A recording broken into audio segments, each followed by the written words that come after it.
Good afternoon. Today is the 22nd of January and we've got a bit of an unexpected bonus ready for you. Actually, I do want it the 23rd actually. Because I'm obviously in the business for sourcing cars to people, I have been out today with a client who is just remaining in the background, and we've just bought this.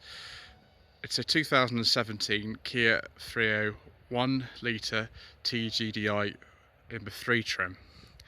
It's done about 19,000 miles or so, and I just thought, since I'm actually here and I am working, I'd just do a walk around. As you can see, there's, we're all keeping distance here.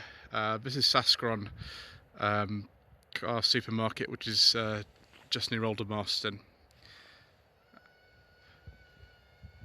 The 3 level is sort of towards the top of the range of the Kia Rio. This is a 4th generation car. It's similar to, in name, but very little else to the 3rd generation car that I filmed for Sensible Secondhand Reviews, which would have been back in October.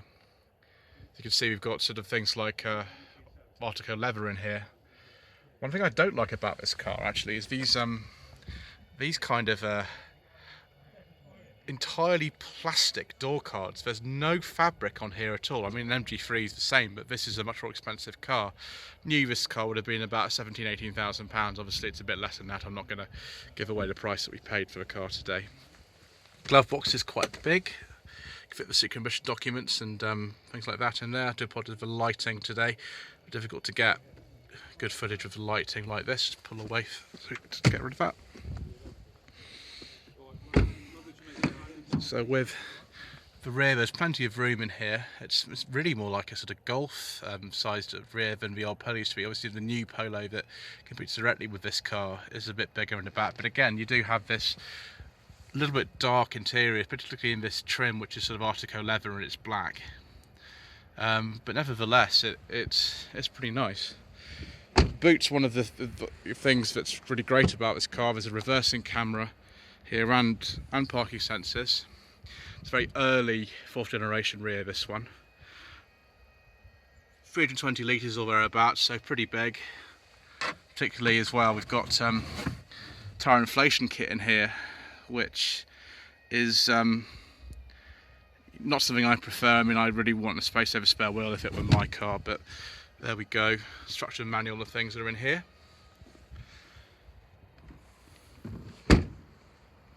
Tyres are going to be changed.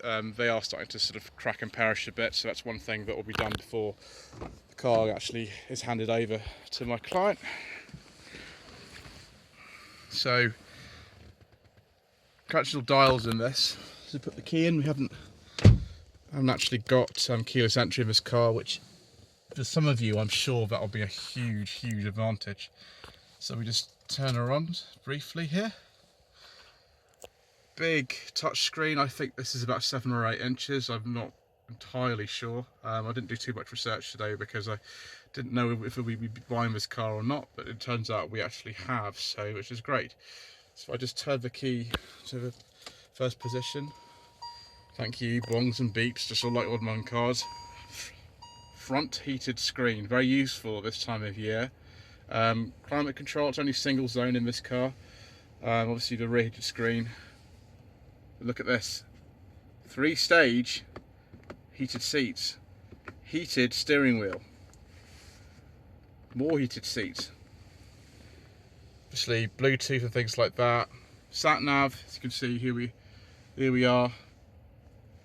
The lights. Let's go back. There we are. And as you can see, that's where we are.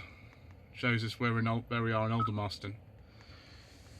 Yeah, don't give me that warning. I'm not to appreciate that. So go to radio. Just turn that down so you don't get a copyright infringement. DAB radio, of course, as well. I think the screen in this middle is actually a colour one. I don't know for certain, but I think this is a colour screen. Although it's not really showing anything at the moment, it shows it. Don't quote me on that, but it's a nice legible screen. Very clear dials, actual proper temperature gauge, which is a rarity these days actually in a lot of modern cars. And we've got, of course, being the 3 model, tyre pressure monitoring and a lane keeping assist, and all kinds of things like automatic wipers and automatic lights. SD card goes in there. Nice conventional handbrake, thank goodness. And a big storage pocket to go in there. Let's go and take a look at the engine. So this is a 1 litre 3-cylinder turbo engine developing 99 horsepower. Chain driven, I believe, as like virtually all engines in Hyundais and Kias these days. Another thing, of course, with Kia is you get a 7-year warranty, and so this car's still got over 3.5 years of warranty left. It's only done 19,000 miles, so shouldn't really have any problems in that way. I do like this colour.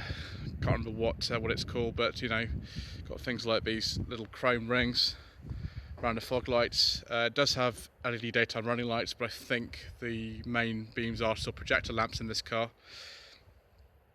And yes, it's all nice and together, really. One thing I forgot to show is this car actually does have power folding door mirrors as well, which is nice. For some reason though, I don't seem to be able to get them to work when I lock the car. So if I lock the car, for some reason they don't seem to fold in, but maybe that's just an option. I can sort of fiddle around with that later. So there we are. Unexpectedly, car walk around because, you know, I am working today, and yeah, definitely an essential trip, and here we are. We have completed what we set out to do. Client is very happy with this one, and yes, if I'm very lucky, I might even be able to review it. So there we are, viewers. Don't forget to subscribe to the channel. Don't forget to like this video and to leave a comment below. I've got my social media links in the description below. Please, obviously, do leave your comments about this lovely Kia, which you know, I am very fond of myself as well. I can see why she likes it. Anyway, it's a pleasure to be able to do this sort of content during lockdown. And yes, thank you all again for watching.